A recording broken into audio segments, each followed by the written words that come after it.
Hai guys, sampai jumpa lagi dengan Neneng Sumiati.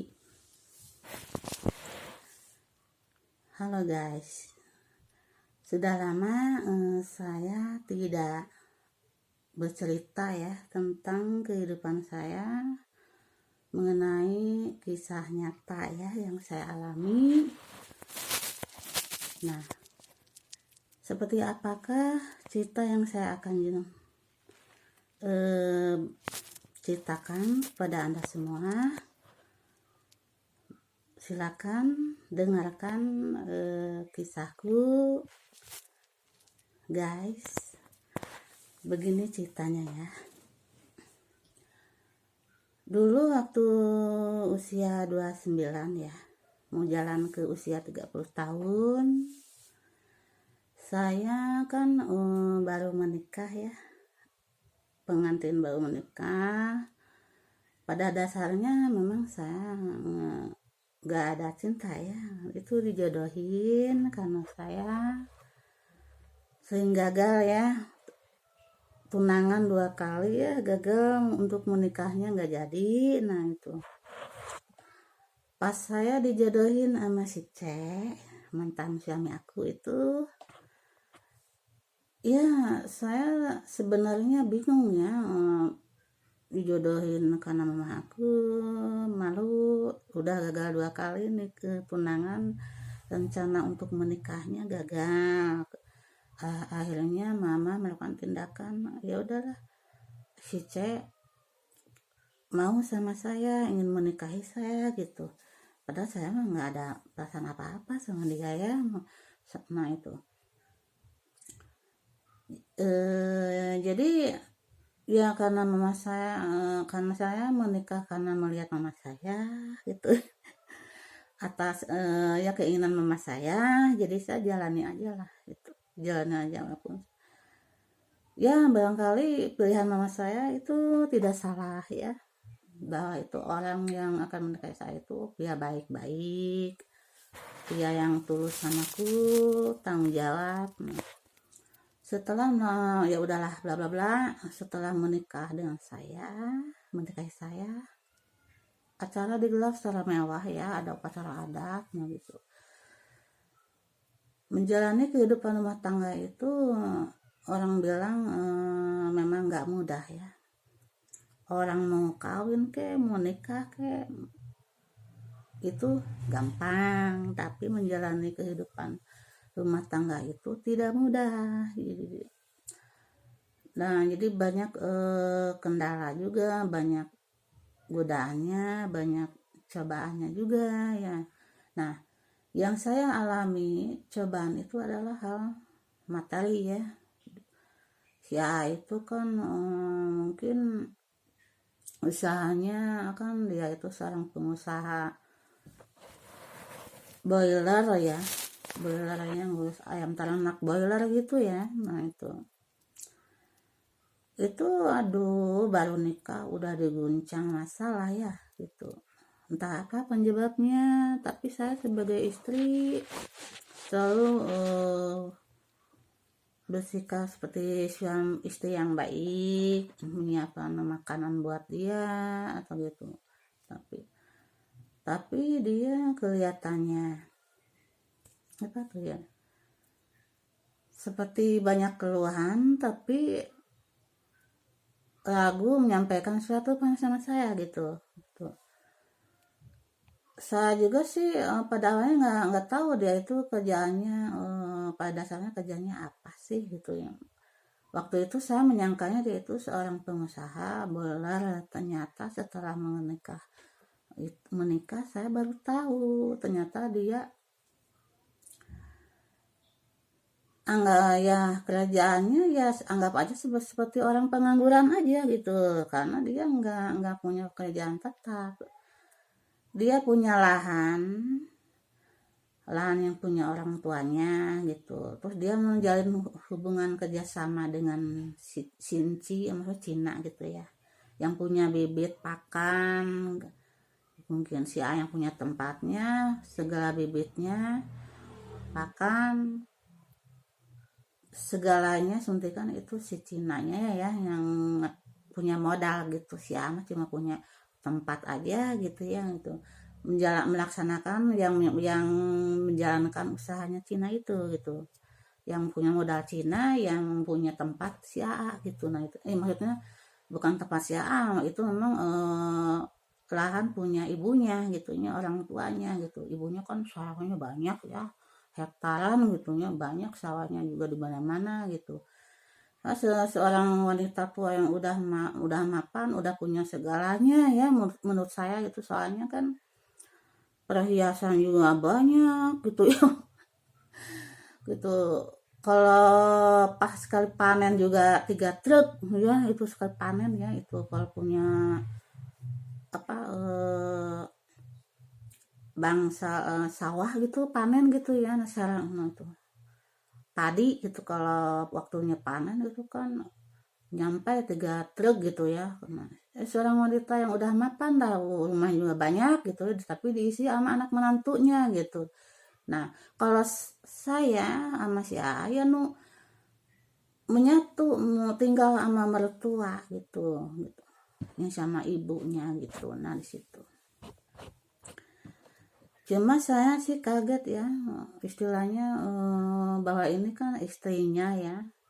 Awal nikah mau jalan ke 5 bulan itu saya nggak pernah dapat nafkah secara materi itu, belum ya. Nah itu saya juga mau nggak ngerti loh ini teh kenapa dia selama saya jadi istrinya dia nggak pernah ngasih nafkah gitu. Ada juga uang uang dikasihin ke saya, uang dari mertua jual rumah. Nah itu ya, pertama ya saya pantesan si A bilang ke saya bahwa saya nggak boleh masak gitu. Udah bergabung sama si emak gitu, maksud ibunya gitu. Masak bareng-bareng, langsung makan bareng-bareng. Dan soalnya kami ini saya sama suami tinggal di rumah si ibu gitu. Kebetulan si ibu juga kan ada anak perempuan sama suaminya juga di situ bergabung ya. Jadi nggak enaknya orang baru nikah kok udah tinggal sama mertua, di mertua teh ada adik ipar sama suaminya, jadi masa nggak nyaman orang baru nikah. Nah itu ya gitu. Memang sih saya disediain tempat khusus ya buat kami gitu ya. Ada ruang tamu, ada tempat bobo aja. Cuma ini tempat masak sama toilet masih menyatu sama mertua sama adik ipar. Nah situ aku pikir bahwa adik ipar itu kan perempuan ya, adiknya si A itu kan udah punya rumah gitu. Kenapa sih dia nggak mengisi rumahnya sendiri gitu? Kok numpang sama ibunya? Kan udah tahu di ibunya itu ada saya sama si A. Nah itu. Jadi isi saya tuh jadi gimana ya, kaku ya. Pada dasarnya saya menikah dengan si A juga karena ngikutin keinginan mama saya. Nah gitu ya. Aduh, waktu baru nikah langsung boyong ke mertuanya di situ. Pas waktu nikah kan si A bilang kan, neneng nggak usah repot-repot, nggak usah masak. Loh, sebagai istri saya wajib gitu, harus masak gitu. Dan lucunya untuk saya punya uang sendiri yang suka masak. Lagian mama saya kan dulu kan punya warung kerontongan ya, suka kirim sembako buat saya. Mungkin udah tahu punya si A ini usahanya belum tikar gitu ya, belum ada masalah itu ayam pada gimana kena musibah musibah penyakit kayak flu burung gitu gitu, pada mati gitu. Bayangin aja ya guys ya, 2000 ekor matinya 600 ekor, jadi bukan yang untung buntung. Nah di situ itu cobaan bagi saya sama si A yang baru menikah gitu. Aduh, materi ujian bagi saya. Saya tak pengennya pengennya sih pengen mandiri gitulah, nyewa tempat di suatu tempat lain gitu, nggak mau bergabung dengan mertua. Bukannya nggak suka, bukan, karena saya ingin mandiri, pengen merasakan bagaimana rasanya hidup di rumah tangga itu ya.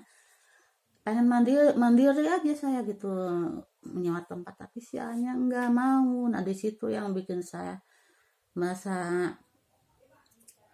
bingung, tertekan ya. Nah, udah jelas saya belum pernah dikasih nafkah secara materi, dan saya juga berpikir kalau dia misalkan jual, kan kadang kalau ayam boiler itu kan ada, selain jual ayamnya ya, kan ada pupuknya itu ya, jeraminya itu kan bisa dijual gitu kan, mengandung pupuk ya, bisa dijual buat dijual ke tukang ke tukang kebun gitu ya, buat pupuk gitu. Nah itu kadang ayam mati ada ratusan 600 itu bisa dijual juga bangkainya, itu buat apa biasanya sama pengusaha ikan, dibeli. Nah itu bangkainya dibeli, direbus, dilempar ke kolam. Nah itulah ianya seperti itulah. Jadi cuma walaupun dijualnya ya dilelang aja, soalnya nama juga ayam udah mati kan gitu. Nah itu jadi ya gitulah ruginya kalau pengusaha boiler itu. Gampang gak gampang ya, ayamnya ini mudah kena flu burung gitu. Nah itu si A juga ngurus burung juga pakai masker, dia jangan sampai flu, dia itu gak boleh flu gitu. Kalau manusia flu kena ke hewan boiler itu paling sensitif. Nah, udah kena flu nyebar gitu. Nah itu jadi sebenarnya dulu ya heboh ya, flu burung berbahaya bagi manusia, sebenarnya enggak.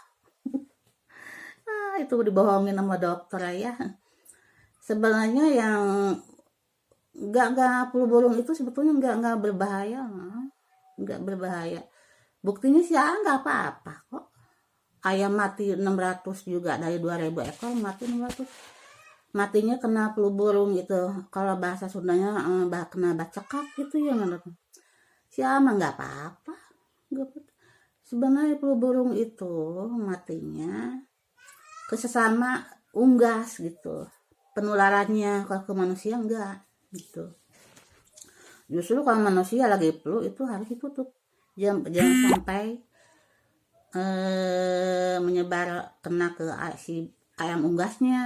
Ayam boiler itu memang susah gitu, sangat mudah kena flu gitu. Nah itu sangat nggak mudah, pokoknya lah susah gitu ya. Jadi paling gampang kena flu burung dan cepat matinya gitu. Beda dengan ayam kampung ya, kuat kena perubahan alam juga kan. Kalau ayam boiler itu kalau ada perubahan cuaca paling cepat ya kena penyakitnya gitu. Kalau selain flu burung ya cepat mati lah, nggak tahu ya. Tuh, mungkin sih udah.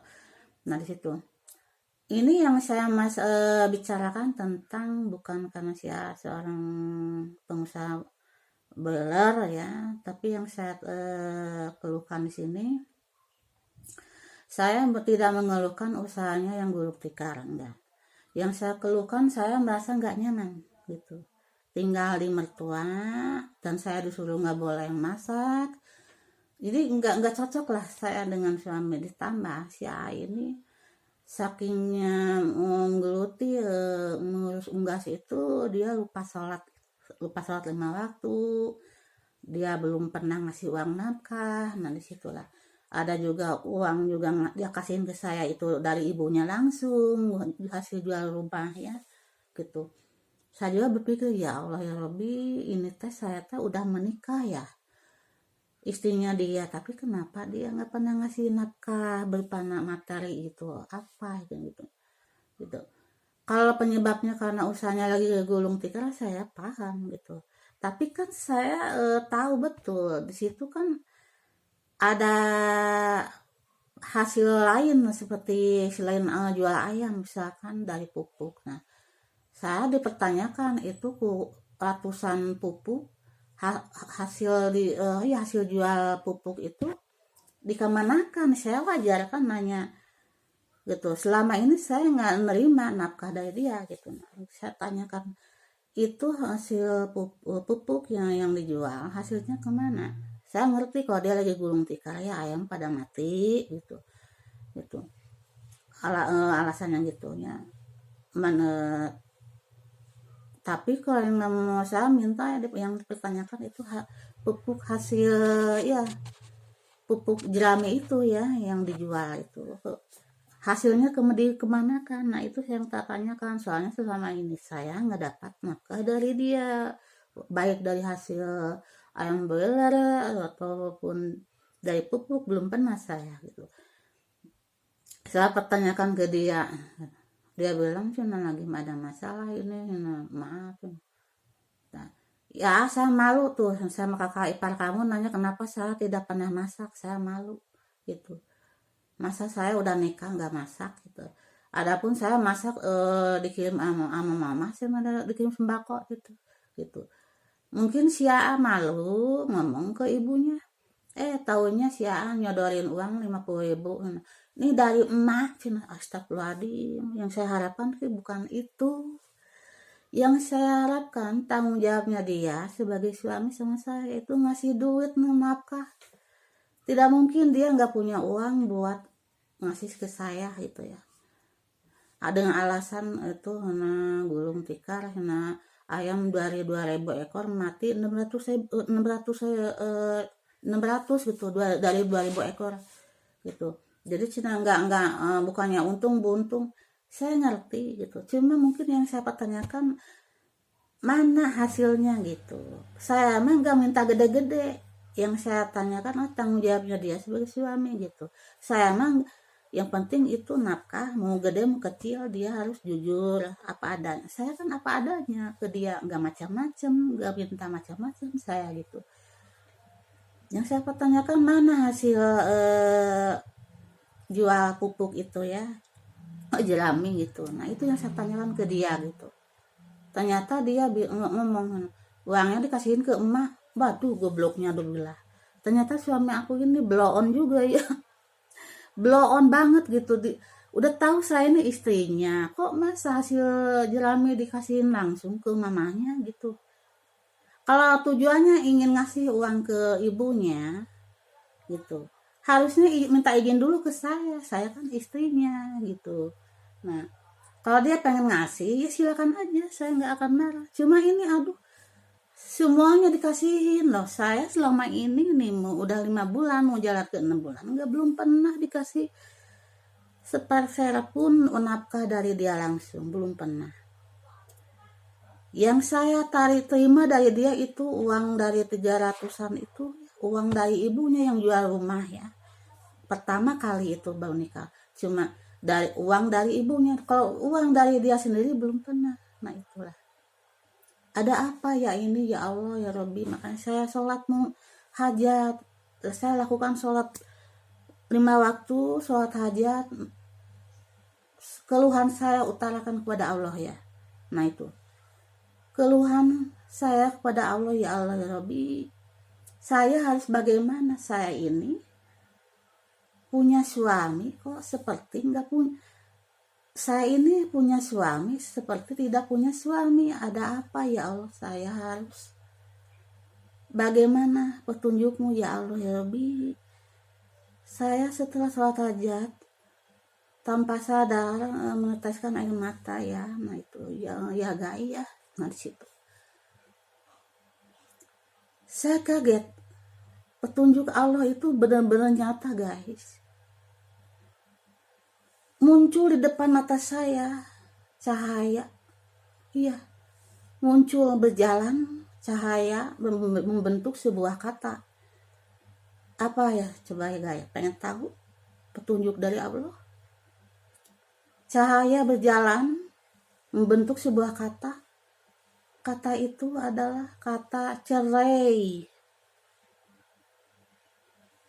Itu petunjuk dari Allah guys.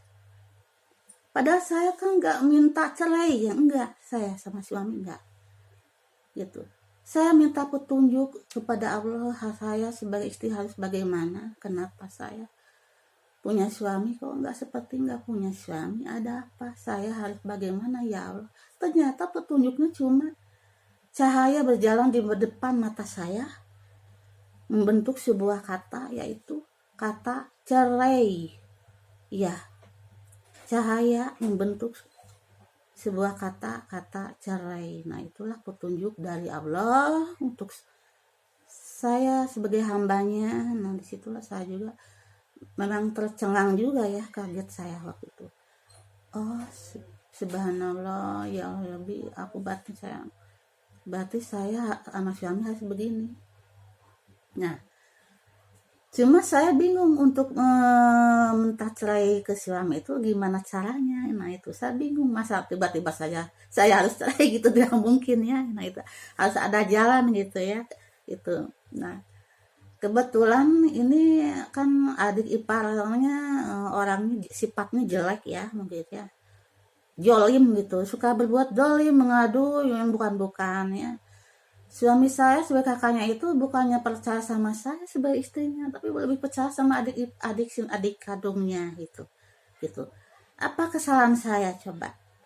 Saya nggak pernah cari masalah dengan siapapun, tinggal sama mertua ya. Soalnya jadi gini ya, saya kalau bicara sama adik ipar tentang kenapa sih ya nggak ngasih nafkah sama saya, adik ipar bilangnya gini saya, ya kan orangnya nggak kerja Cina, kenapa kamu mau nikah sama si A kan? Masa dia bilang begitu, seorang adik. Untung saya nggak ngadu ke suami ngomong gitu. Ya sih kok si A nggak kerja, nah kamu nikah sama si A Cina, gitu. Kenapa aku nikah sama si A? Udah dia emang nggak punya kerjaan, ngomongnya gitu. Bukankah dia seorang pengusaha boiler kata saya gitu ya? Dia nggak ngomong tah gitu. Nah, mungkin adik ipar takut dibilangin ngomongnya yang sembarangan kayak gitu, mungkin ya. Jadi ngomongnya macam-macam gitu ya ke suami saya. Nah, situ saya kaget. Ya udah, kesempatan saya untuk bercerai. Ya udah, kalau kamu percaya dia adikmu nggak percaya sama istri, ya udah saya minta cerai aja lah gitu. Bahwa saya menikah dengan kamu sebenarnya terpaksa ya, karena dijodohin pada lagian kamu ke saya juga kurang tanggung jawabnya. Nah, ya udah saya minta cerai aja lah. Suami aku lagi baca koran guys.